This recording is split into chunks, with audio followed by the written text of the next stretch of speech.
Bismillahirrahmanirrahim. Assalamu alaikum guys. Hope you all are very fine. I'm Zahra Mariam and a very warm welcome to all of you in my YouTube channel Knowledge Seekers. Students, जैसा कि आप लोग जानते हैं, मैंने आपको अपनी previous videos में प्रेजेंट इंडेफिनिट के बारे में जो है वो डिटेल में आपको बताया, उसके फार्मूलाज और रूल्स के बारे में। और इसके जो प्रीवियस वीडियो थी उसमें मैंने आपको प्रेजेंट कंटिन्यूस का जो सिंपल पार्ट और जो नेगेटिव पार्ट है उसके बारे में डिटेल से आपको बताया कि उसका फार्मूला क्या है, उसके रूल्स क्या है, उसकी मेकिंग क्या है, उसकी यूटिलाइजेशन क्या है। ठीक हो गया। और आज का जो हमारा टॉपिक होगा उसमें हम बताएंगे आपको प्रेजेंट कंटिन्यूस के नेक्स्ट जो सब पार्ट है interrogative and interrogative plus negative. ठीक हो गया।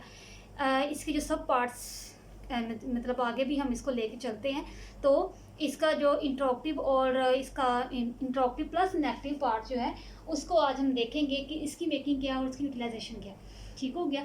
इंट्रोगेटिव से ही आपको वेरी फर्स्ट वर्ड से आपको पता लग जाना चाहिए कि इसके अंदर क्वेश्चनिंग वर्ड्स होते हैं। ठीक है, क्वेश्चन किया जाता है कि क्या मैं खाना खा रहा हूँ, क्या मैं आपको पढ़ा रही हूँ। ठीक है, क्या। और कुछ ऐसे भी होते हैं कि कब, क्यों, वेयर, वाई, हाउ, इस तरह के जो वर्ड्स हैं वो भी क्वेश्चनिंग वर्ड्स ही कहलाते हैं। ठीक है, अब क्या या कब वगैरह इसके जो क्वेश्चन वर्ड्स हैं, इस तरह के इसकी जो पहचान है वो इसके अंदर टेंसेस में होती है, इस तरह के वर्ड्स। ठीक है, इसका अब फार्मूला क्या होगा, इज, एम, आर सेंटेंस के स्टार्ट पे आ जाएगा।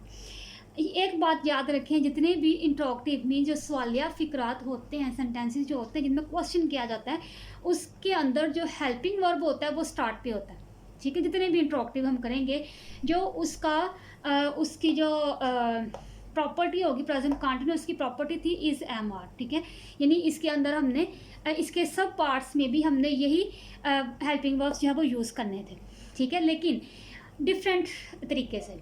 किसी में जो सिंपल पार्ट था उसके अंदर हमने सब्जेक्ट के बाद लिखा हेल्पिंग वर्ब, लेकिन अब जो इंट्रोगेटिव है उसके हमने स्टार्टिंग पे इसको हेल्पिंग वर्ब जो है वो हम ले आए हैं। ठीक है, तो स्टार्टिंग पे हेल्पिंग वर्ब्स आ जाएंगे plus subject plus fourth form means ING वाली फॉर्म प्लस ऑब्जेक्ट। ओके हो गया। देन रूल आपको मैंने पहले भी बताया और अभी बता रही हूँ, he, she, it plus singular nouns के साथ इज आ जाएगा, आई के साथ एम आ जाएगा, we, they, you plus plural जो है उनके साथ हम आर लगाएंगे। ठीक हो गया। ये रूल्स आपने अपने माइंड में रखने हैं। ठीक है, भूलने नहीं है, क्योंकि अगर ये रूल्स हमें हमारे माइंड से स्किप हो गए तो हम जो है सेंटेंस की जो मेकिंग है वो हमारी रॉन्ग हो जाएगी, वो हमारी गलत हो जाएगी। ठीक है, अब हम चलते हैं इसकी एग्जांपल की तरफ। मीन्स क्या वो गलती कर रहे हैं। ठीक है, क्या वो ज़्यादा हैं तो क्या आएगा। सबसे पहले हमने हेल्पिंग वर्ब में से कोई भी लगाना है। ठीक है, क्या वो गलती कर रहे हैं, ज़्यादा आ गया तो हम लगाएंगे आर, ज़्यादा के साथ हमने प्लूरल के साथ हमने आर लगाना। आर दे, आर दे करना या कुछ भी करना, मेकिंग अ मिस्टेक।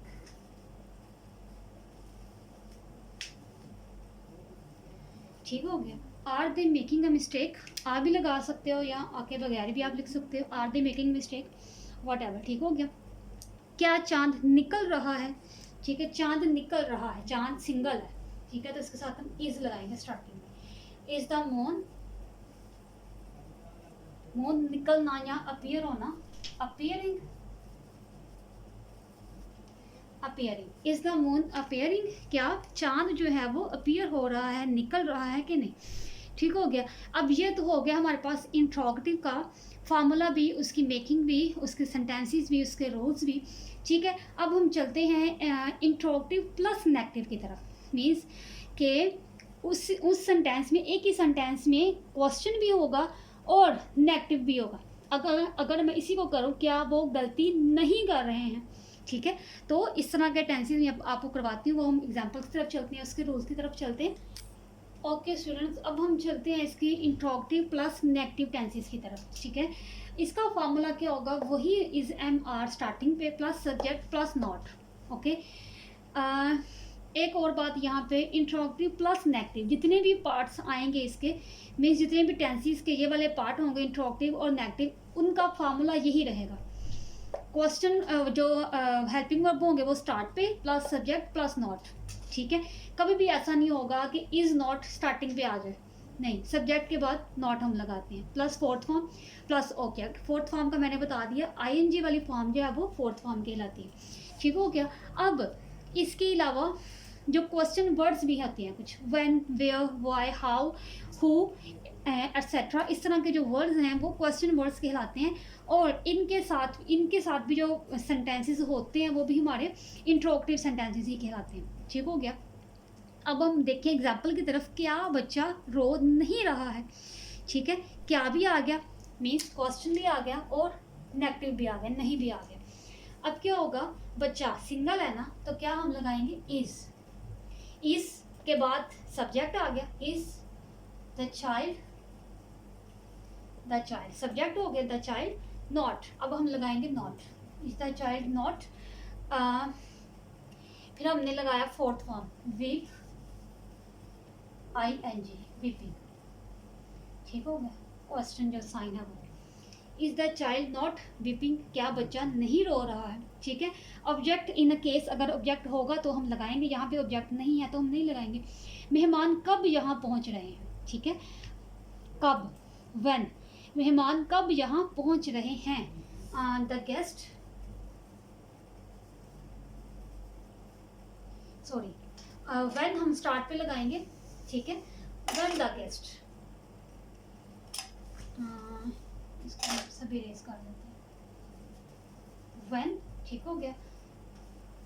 जब भी इस तरह के वर्ड्स आते हैं, ठीक है, क्वेश्चन वर्ड्स के साथ कोई भी सेंटेंस स्टार्ट होता है तो वो हम शुरू में लगाते हैं, उसके बाद हेल्पिंग वर्ड में से जो भी आना होता है, ठीक है। मेहमान ज़्यादा है ना, तो when are the guest arriving, ठीक हो गया, अराइविंग, पहुंच रहे हैं, okay. When are the guest arriving, जो हैं गेस्ट कब पहुंच रहे हैं, ओके। अब मैं आपको इसकी जो कुछ और एग्जांपल्स हैं, ये तो क्वेश्चन होगा, इसमें नेगेटिव पार्ट नहीं होगा, खाली आपको मैंने ये व्हेन का जो है इसका कॉन्सेप्ट क्लियर करने के लिए ये बताया था। अब मैं कुछ एग्जांपल्स आपको देती हूँ, वो उसमें आपका ये क्लियर हो जाएगा कि हमने एक्चुअली इसको करना किस तरीके से है। अराइविंग हियर, यहाँ की इंग्लिश तो हमने लगाई ही नहीं, ठीक हो गया, arriving here, when are the guest arriving here, मेहमान कब यहाँ पहुँच रहे हैं, ओके। ओके जी, ये हमारे पास कुछ एक्स्ट्रा एग्जांपल्स हैं जिनको देख के आपको मज़ीद आइडिया हो जाएगा इनकी मेकिंग का और इनके यूटिलाइजेशन का, ठीक हो गया। Interrogative plus negative, first example देखें, कौन शोर मचा रहा है, ठीक है, कौन आ गया तो कौन की इंग्लिश क्या होगी, who, okay. Who is making a noise, single था ना, कौन शोर मचा रहा है, who is making a noise, okay. क्या हम मैच नहीं खेल रहे हैं, आर, हम है ना, are we not playing match, क्या हम मैच नहीं खेल रहे हैं। अगर आप फॉर्मूले को माइंड में रखो, आर, उसके बाद सब्जेक्ट, फिर नॉट, फिर फोर्थ फॉर्म, देन ऑब्जेक्ट, ठीक है। ये हमारे पास यहाँ पे ऑब्जेक्ट आ गया मैच, तो हमने यहाँ पे मैच लिखा लास्ट में। क्या वो ईमानदारी से काम नहीं कर रहा है, is he not working honestly, ठीक है, क्या वो ईमानदारी से या दयानतदारी से काम नहीं कर रहा है, इज़, ठीक है। इज़ क्यों लगाया, क्योंकि ही है, सिंगल है वहाँ पे पर्सन, तो हमने इज़ लगाया। Is he not working honestly, क्या हम स्कूल नहीं जा रहे हैं, ठीक है। Are we not going to school, क्या हम स्कूल, आर वी, ठीक है, वी के साथ हमने हेल्पिंग ऑब्जेक्ट लगाना था, आर था। Are we not going to school, क्या हम स्कूल नहीं जा रहे हैं, ठीक है जी। ये मैंने आपको अब प्रेजेंट कॉन्टिन्यूअस की जो है वो इंट्रोगेटिव और नेगेटिव सेंटेंसेस के बारे में बताया। फिर हमने जो इंट्रोगेटिव प्लस नेगेटिव मींस एक ही सेंटेंस में क्वेश्चन भी और नेगेटिव पार्ट भी हो उसका, उसके बारे में भी आपको डिटेल से बताया, तो आपको समझ आ गई होगी, मुझे पूरी उम्मीद है। अगर फिर भी आपको नहीं समझ में आई, कोई भी कन्फ्यूजन है, तो आप मुझे ज़रूर बताइएगा, कमेंट सेक्शन में आप बता सकते हो मुझे, तो मैं आपको पॉजिटिवली रिप्लाई भी करूँगी इंशाल्लाह, okay. Hope you understand all is very well, okay. अल्लाह हाफिज़।